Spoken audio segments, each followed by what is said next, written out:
மாநில துணைத் தலைவர் பிரம்மமூர்த்தி வந்து சேலம் மாவட்டம் இளம்பிள்ளை பகுதியைச் சேர்ந்தவர்.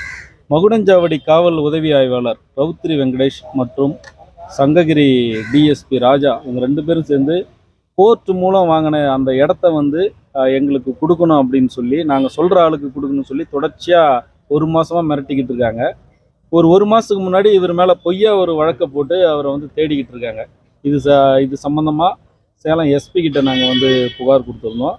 எஸ்பி சார் வந்து நான் உரிய நடவடிக்கை எடுக்கிறேன், இது போல் வந்து அவர் எந்த சம்பவத்திலும் ஈடுபடல, ஆனால் தொடர்ச்சியாக பொய் வழக்கு போட்டிருக்காங்க, இது நீதிமன்றத்திலேருந்து நாங்கள் உரிய உத்தரவு வாங்கி நாங்கள் வந்து இந்த இடத்த வச்சுருக்குறோம், ஆனால் நாங்கள் சொல்கிற ஆளுக்கு இந்த 2 ஏக்கர் இடத்த கொடுக்கணும்னு சொல்லி தொடர்ச்சியாக மிரட்டிக்கிட்டு இருக்காங்க சார்னு சொன்னோம்.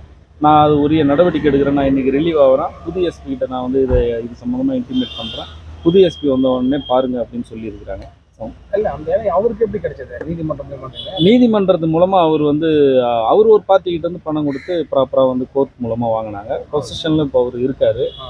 ப்ராப்பராக இவ்வளோ டிஸ்டர்ப் பண்ணுறாங்கன்னு சொல்லி எஸ்ஐ மேலேயும் டிஎஸ்பி மேலேயும் சிஜிஎம் கிட்ட புகாரும் கொடுத்துருந்தார். சீஃப் ஜுடிஷியல் மேஜிஸ்ட்ரேட் கிட்ட புகார். அந்த போலீஸ்காரங்களுக்கு எப்படி தொடர்பு ஏற்படுதுன்னு கேட்குறாங்க. இந்த இடம் வந்து வேற யாரோ பார்ட்டியா, இது என்னென்ன சார், எஸ்ஐக்கும் டிஎஸ்பிக்கும் இங்கே இருக்கிற லேண்ட் இஷ்யூவில் எல்லாத்துலேயும் தலையிட்டு கட்ட பஞ்சாயத்து பண்ணுறது தான் அவங்களுடைய வேலையாக இருக்குது. தொடர்ச்சியாக இந்த விஷயத்தில் வந்து இவர் ப்ராப்பராக வந்து பணம் கொடுத்து நீதிமன்றத்தின் மூலம் இடம் வாங்கினதால அவங்களுக்கு வந்து அது பிரச்சனையாகிருக்கு. அவங்க யாருக்கும் அந்த இடத்த பேசிக்கிட்டு இருந்திருக்காங்க.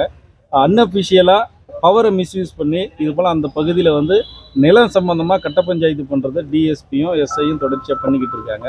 இது சம்மந்தமாக வந்து இவர் வந்து ப்ராப்பராக கோர்ட்லேருந்து வாங்கினதால அவங்க இவர் மேலே கோபமாகி பொய்யான வழக்குகளை போட்டு இவரை வந்து ஓட விட்டுக்கிட்டு இருக்காங்க.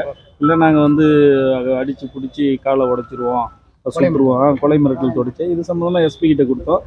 இப்போ போலீஸ் கமிஷனரேட் லிமிட்டில் இருக்கிற செவ்வாப்பேட்லையும் அவருடைய தூண்டுதல் பேரில் ஒரு வழக்கு போட்டிருக்கிறாங்க. சிசிடிவி ஃபுட்டேஜில் அவருடைய படம் எதுவுமே கிடையாது. ஆனாலும் அவரை வந்து பொய்யா வழக்கில் இணைச்சிருக்கிறாங்க. அது சம்மந்தமாக கமிஷனரை பார்த்தும் ஒரு புகார் கொடுக்கலான்னு வந்திருக்கேன். மார்க்ஸ் ரவீந்திரன், வடக்கரை.